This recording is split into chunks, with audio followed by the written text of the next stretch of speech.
आज के इस वीडियो में हम बात करेंगे थर्मोडायनेमिक्स सब्जेक्ट के कुछ और मोस्ट इंपोर्टेंट टॉपिक्स को, जिनका नाम है क्वासी स्टैटिक प्रोसेस। देन उसके बाद मैं आपको बताऊंगा what is pure substance. Then उसके बाद हम स्टडी करेंगे गिब्स फेस रूल के बारे में।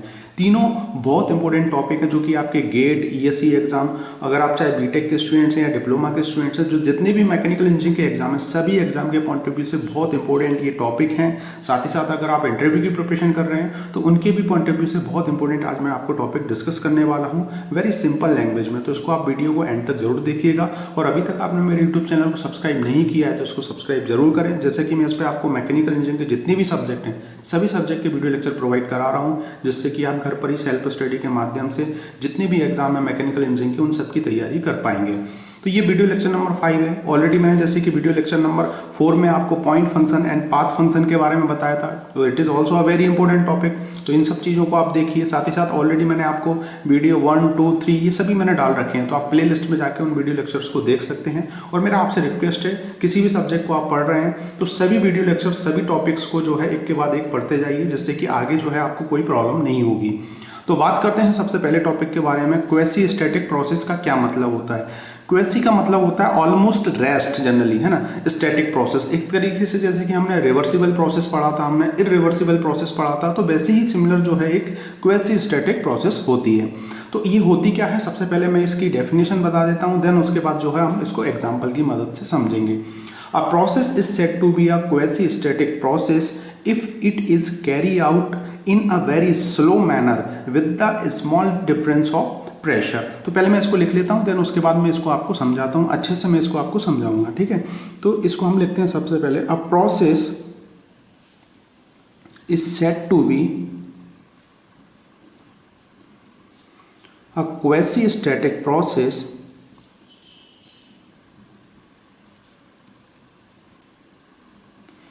if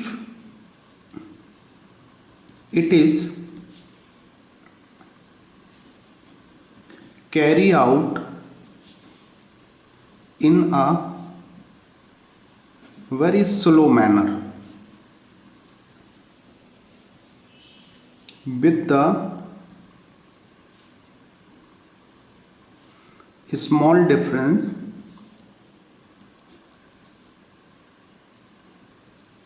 of pressure। ठीक है, तो ये डेफिनेशन आप याद रखिएगा, ये बहुत बार पूछा जाता है, what is quasi static process. तो quasi static process is nothing, a process is said to be a quasi static process if it is carry out in a very slow manner with the small difference of process. तो इस type की process जो कि बहुत slow manner में perform हो, और उसके परफॉर्म होने से जो है सिस्टम के ऊपर उसके जो भी उसकी प्रॉपर्टीज हैं या जो भी चीज़ हैं उन पर ज़्यादा इफेक्ट ना हो, तो इस टाइप की प्रोसेस को हम क्वासी स्टैटिक प्रोसेस बोलते हैं। तो होप आपको ये समझ में आ गया होगा। जनरली ये जो आपकी प्रोसेस है, इसका मेन यूज क्या है, the location of series of such equilibrium state. Generally जो जितने भी हम जो प्रोसेस है उसमें हमें इक्विलिब्रियम स्टेट जो है फाइंड करना है, तो इस टाइप की जो प्रोसेस है उसको हम क्वासी स्टैटिक प्रोसेस बोलते हैं। तो मैं इसको अब आपको एग्जांपल की मदद से समझाता हूँ, जिससे कि आपको और चीज़ें जो है आपकी क्लियर हो जाएंगी। तो यहाँ पे आप देख रहे होंगे जैसे कि ये पीवी डायग्राम है ना। अब इसमें आप यहाँ पे देख रहे होंगे ये स्टेट 1 है और ये स्टेट 2 है। 1 ये है, 2 ये है। अब यहाँ से स्टेट 1 से स्टेट 2 पे हम जाएंगे, जैसे कि change of state is called as process. मैं ऑलरेडी आपको बता रखा हूँ। तो ये जो होगी आपकी ये प्रोसेस होगी। तो इस प्रोसेस को अगर मैं इसमें परफॉर्म करके देखूं, यहाँ पे आप देख रहे होंगे एक पिस्टन है और ये आपका सिलेंडर का अरेंजमेंट है, ठीक है। तो ये आपका ऊपर वाला जो पार्ट है इसको हम बोलेंगे टॉप डेड सेंटर TDC, और नीचे हो गया आपका बॉटम डेड सेंटर, है ना, BDC। तो जनरली जब पिस्टन जो है ऊपर से नीचे की तरफ आएगा, मतलब 1 स्टेट से 2 की तरफ आएगा, जैसे 1 से 2 की तरफ जाएगा, ठीक है। तो यहाँ पे आप देख रहे होंगे ये जो प्रोसेस जो परफॉर्म होगी वो बहुत स्लो मैनर में परफॉर्म होती है। अगर हम इसकी एनालिसिस करें तो बहुत स्लो मैनर में परफॉर्म होती है इन कंपेयर टू अगर हम जो इरिवर्सिबल प्रोसेस की बात करें। ये जो क्वासी स्टैटिक प्रोसेस है ये रिवर्सिबल प्रोसेस है, इस चीज़ को आपको ध्यान में रखना है, वेरी इंपॉर्टेंट, बहुत बार ये पूछा जाता है।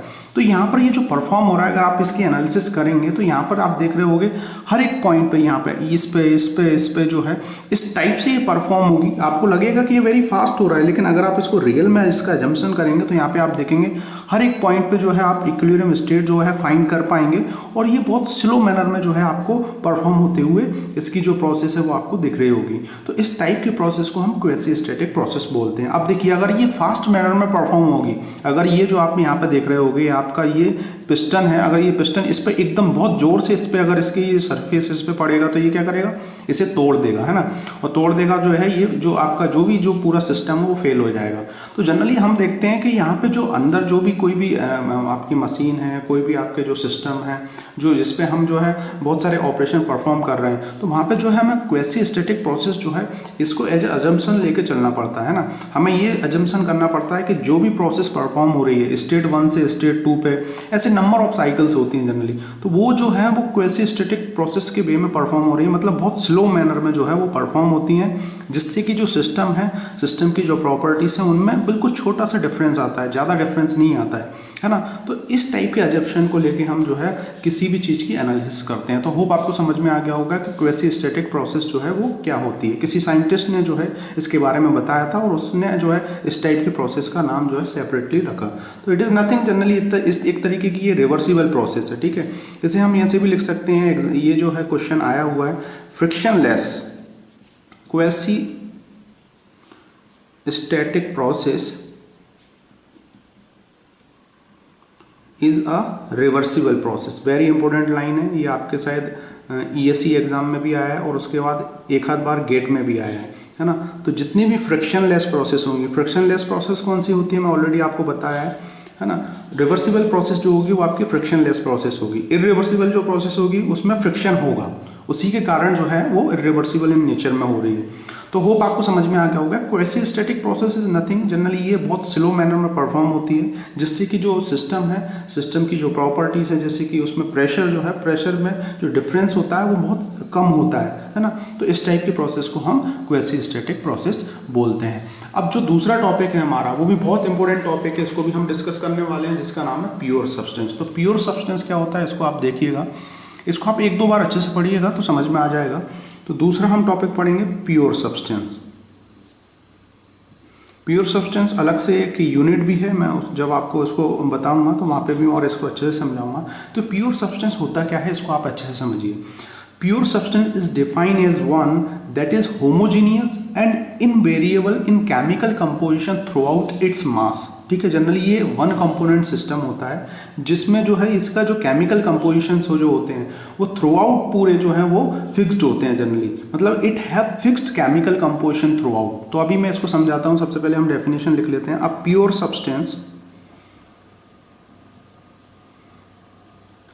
Substance is defined as one, मतलब प्योर सब्सटेंस एक इस टाइप का सिस्टम है as one that is homogeneous। Homogeneous क्या होता है मैंने ऑलरेडी आपको बता रखा है होमोजीनियस के बारे में, एक जैसा, and invariable in chemical composition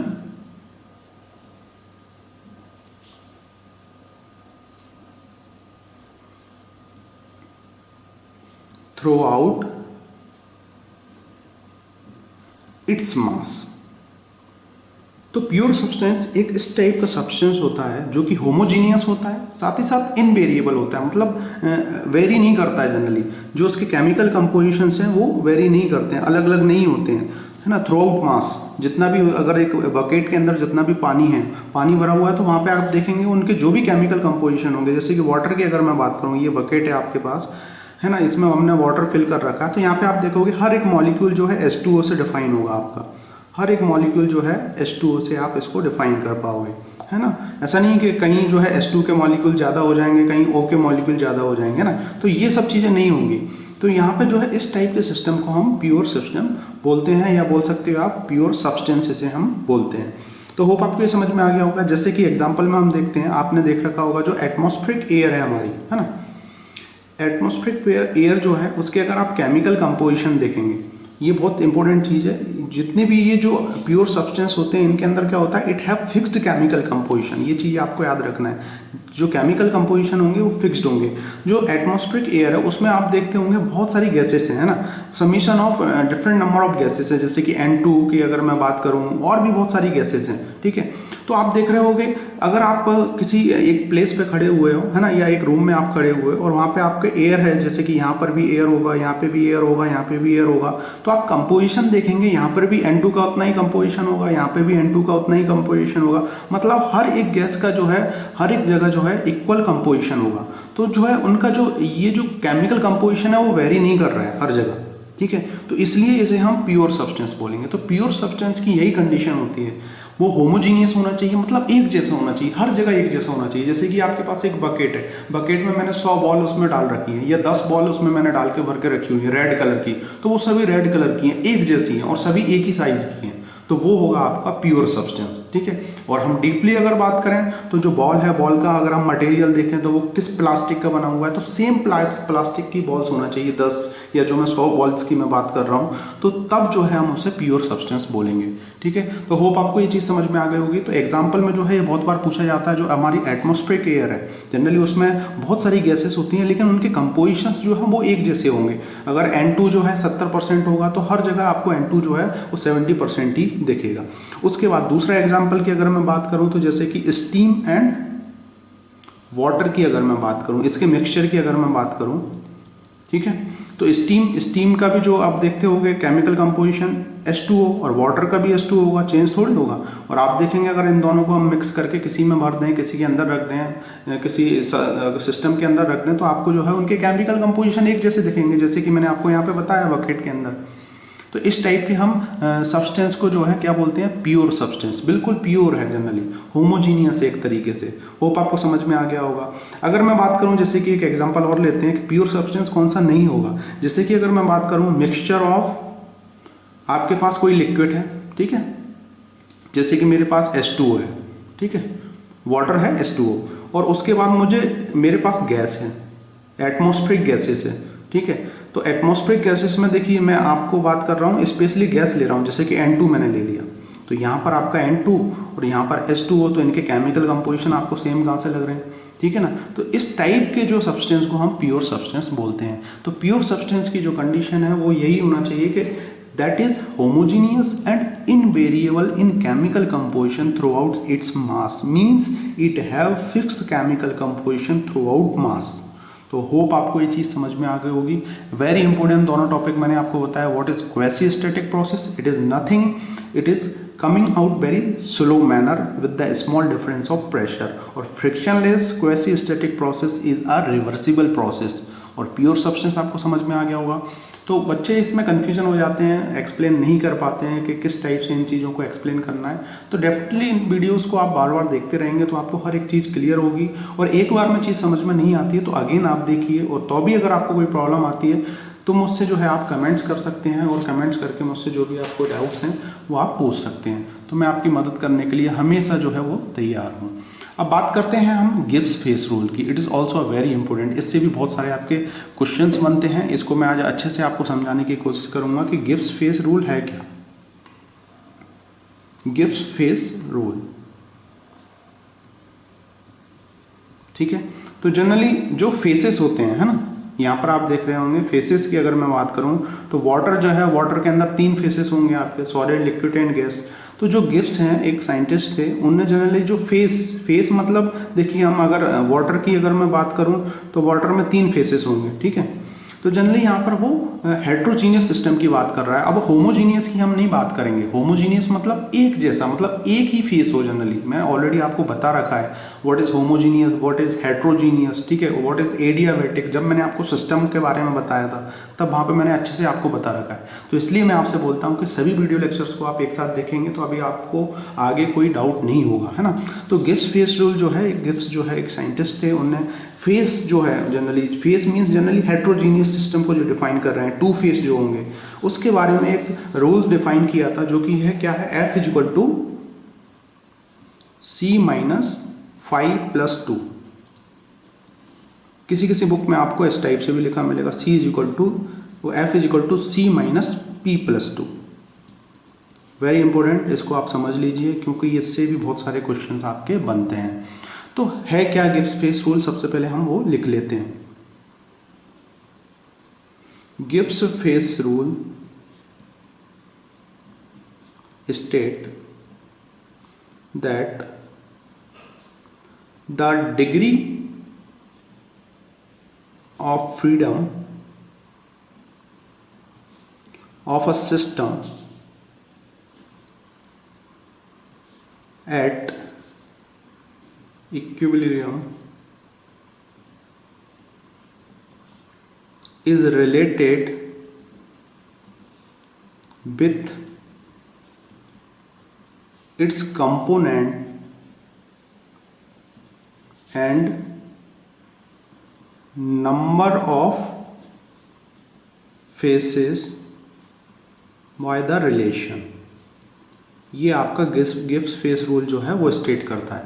तो इसका क्या मतलब, देखिए Gibbs face rule state that degree of freedom of a system, कोई सिस्टम जो है उसका जो डिग्री ऑफ फ्रीडम की अगर मैं बात करूं, जो कि है आपका एफ, ये यहाँ से स्टार्ट हुआ, ठीक है, at equilibrium is related with its component, C जो है ये नंबर ऑफ कंपोनेंट्स हैं, ठीक है, एंड जो आपका फाई की अगर मैं बात करूं या पी की अगर मैं बात करूं तो ये होगा आपका नंबर ऑफ फेसेस। तो जनरली एफ जो होगा वो आपका होगा डिग्री ऑफ फ्रीडम, ठीक है, इसको हम लिख लेते हैं। दूसरा सी जो होगा ये होगा आपका नंबर ऑफ कंपोनेंट्स,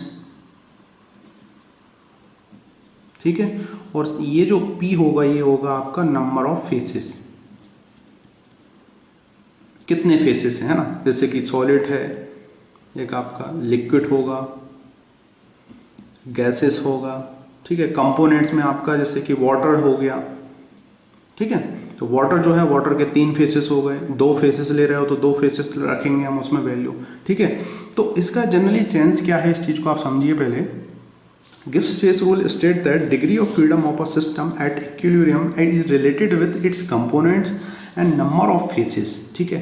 अब इसमें ये जो 2 है ये क्या है, इन सब चीज़ों को हम समझते हैं। तो जनरली ये जो गिब्स फेस रूल जो है ये हमें क्या बताता है, जनरली ये अगर मैं F की बात करूँ, ये आपका जो है मैं यहाँ पे भी लिख लेता हूँ इसको, F = C - P+2, ठीक है। तो ये हमें बताता है ये जो F है डिग्री ऑफ फ्रीडम जो है हमें ये बताएगा हमें कि जो नंबर ऑफ इंडिपेंडेंट जो भी प्रॉपर्टीज है, नंबर ऑफ इंडिपेंडेंट जो वेरिएबल है, जो इंटेंसिव प्रॉपर्टीज हैं, मैंने ऑलरेडी बता रखा है आपको, नंबर ऑफ इंडिपेंडेंट जो कि डिपेंड ना हो, independent intensive properties. Intensive properties कौन कौन सी होंगी, प्रेशर, वॉल्यूम, टेम्परेचर, सभी चीजें बता रखी हैं। मतलब ये जो है आपका F जो है ये क्या बताता है, अगर इसकी कुछ वैल्यू आ जाए, जैसे कि मैं यहाँ पे कुछ वैल्यू लेके आऊँ तो ये आपको बताएगा कि number of independent intensive properties, मतलब कितनी number of independent intensive properties required हैं किसी सिस्टम को फिक्स करने के लिए, है ना। उसकी जो सिस्टम है, सिस्टम की जो भी हम एनालिसिस कर रहे हैं या जो भी चीज़ें हम कर रहे हैं उसको फिक्स करने के लिए कितनी number of independent intensive properties required है, जैसे कि प्रेशर, वॉल्यूम, टेम्परेचर। तो कभी कभी हम बात करेंगे जैसे कि हमने 2 को कांस्टेंट कर दिया, जैसे कि प्रेशर एंड वॉल्यूम को कांस्टेंट कर दिया, तो टेम्परेचर जो है ओनली टेम्परेचर से जो है हम क्या बोलेंगे कि वो जो है ये दोनों फिक्स्ड हैं और ये टेम्परेचर से जो है सिस्टम को हम देख रहे हैं, उसकी एनालिसिस कर रहे हैं। कभी कभी हम बोलेंगे कि 2 जो प्रॉपर्टी होंगी आपकी, एक फिक्स होगी, तो इस टाइप से जो है आप इसकी एनालिसिस करते हो। तो जैसे कि अगर मैं बात करूं, जैसे कि हम वाटर की अगर हम बात करें, ठीक है, कंपोनेंट कितने हैं 1, C = 1, ठीक है, और फेसेस मैं 2 फेसेस ले लेता हूं, लिक्विड एंड गैस, ठीक है, तो ये हो गए हमारे फेस कितने हो गए 2। अगर मैं इसमें वैल्यू रखूं F = C की वैल्यू क्या है आपकी 1 - 2 + 2, ठीक है, तो ये 2 से 2 कट गया, F = 1, ठीक है। तो यहाँ पे क्या बोल रहा है, यहाँ पे सिर्फ एक प्रॉपर्टी रिक्वायर्ड होगी, कोई भी एक प्रॉपर्टी जो है वो रिक्वायर्ड होगी जो कि जो सिस्टम की जो प्रॉपर्टीज हैं उसको फिक्स कर देगी, ठीक है। तो होप आपको ये चीज समझ में आ गई होगी। तो जनरली ये क्या बताता है, generally it state that the number of variable which are required to describe the state of system. State of system जो है कितनी नंबर ऑफ वेरिएबल्स जो है रिक्वायर्ड होंगे जो कि स्टेट ऑफ मतलब कंडीशन ऑफ सिस्टम को फिक्स करने के लिए सूटेबल होंगे। इस चीज को ये आपको गिब्स फेस रूल बताता है। तो होप आपको ये चीज़ समझ में आ गई होगी। थोड़ी सी शायद ये डिफ़िकल्टीज आपको लग रहा होगा, लेकिन एक दो बार इसको अच्छे से आप पढ़िएगा, डेफिनेटली इसको आप अच्छे से समझ पाएंगे, चीज़ों को एनालिसिस कर पाएंगे। तो गिब्स फिश रूल जो है इसको आप अच्छे से और भी एक दो बार देखिए। अगर इससे नहीं आ रहा है समझ में तो बुक्स उठाइए पीके नायक, उसको पढ़ना स्टार्ट कीजिए, देन उससे जो है आप इन सब चीज़ों को समझ पाएंगे। तो होप जो है गिब्स फिश रूल समझ में आ गया होगा आपको। ये जनरली आपके एग्जाम में भी डायरेक्ट पूरा गिब्स फिश रूल का फॉर्मूला आ जाएगा, या आपको नंबर ऑफ फेसेस या नंबर ऑफ कंपोनेंट दे देगा और बोलेगा बताइए इसके डिग्री ऑफ फ्रीडम जो है वो निकालिए। अब यहाँ पर दो क्या है, देखिए यहाँ पर दो ये रिप्रेजेंट करता है कि if both pressure and temperature are variable, ठीक है। अगर प्रेशर एंड टेम्परेचर दोनों जो हैं वो वेरीज कर रहे हैं तो ये 2 बताएगा। यहाँ पे हम 1 भी लिख सकते हैं, ठीक है। 1 के केस में क्या होगा आपका, जनरली ये दोनों फिक्स हो जाएंगे, टेम्परेचर ओनली वेरीज करेगा। तो ये जो 3 प्रॉपर्टीज हैं बेसिकली इन्हीं का खेल है पूरे थर्मोडायनेमिक सब्जेक्ट के अंदर, प्रेशर, वॉल्यूम एंड टेम्परेचर। तो हम देखते हैं, देखिए आप कभी चीज़ों को अगर आपने गैस के लॉज जो है वो पढ़ रखे होंगे, बॉयलर लो, चार्लर लो, इन सब में अगर आपने पढ़ रखा होगा तो वहाँ पे आप देखोगे हम कहीं प्रेशर फिक्स कर देते हैं, कहीं हम टेम्परेचर फिक्स करेंगे, ठीक है, कहीं हम उसका वॉल्यूम फिक्स करेंगे। तो इन सब चीज़ों को फिक्स करके हम देखते हैं कि उन जो सिस्टम है, सिस्टम पे क्या इफेक्ट हो रहा है।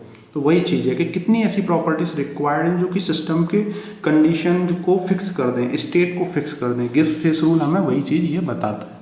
तो होप आपको ये चीज़ भी अच्छे से समझ में आ गई होगी। नहीं आई है तो एक बार मुझे कमेंट्स कीजिए। अगर स्पेशली किसी टॉपिक में आपको डिफिकल्टीज आ रहा है तो उसके लिए मुझे कमेंट्स कीजिए, मैं डेफिनेटली आपके लिए अलग से उस पर वीडियो बनाऊंगा। तो thank you for watching this video lecture. मिलते हैं नेक्स्ट वीडियो लेक्चर में कुछ और इंटरेस्टिंग टॉपिक के साथ जो कि थर्मोडायनेमिक सब्जेक्ट के होंगे। मैं थर्मोडायनेमिक सब्जेक्ट जो है आपको कंप्लीट पढ़ाकर ही छोड़ूंगा, और वो भी बहुत इंपॉर्टेंट टॉपिक्स, सिलेक्टेड टॉपिक्स जो कि आपके हर एक एग्जाम में कवर हो सकें। Thank you for watching this. मिलते हैं नेक्स्ट वीडियो लेक्चर।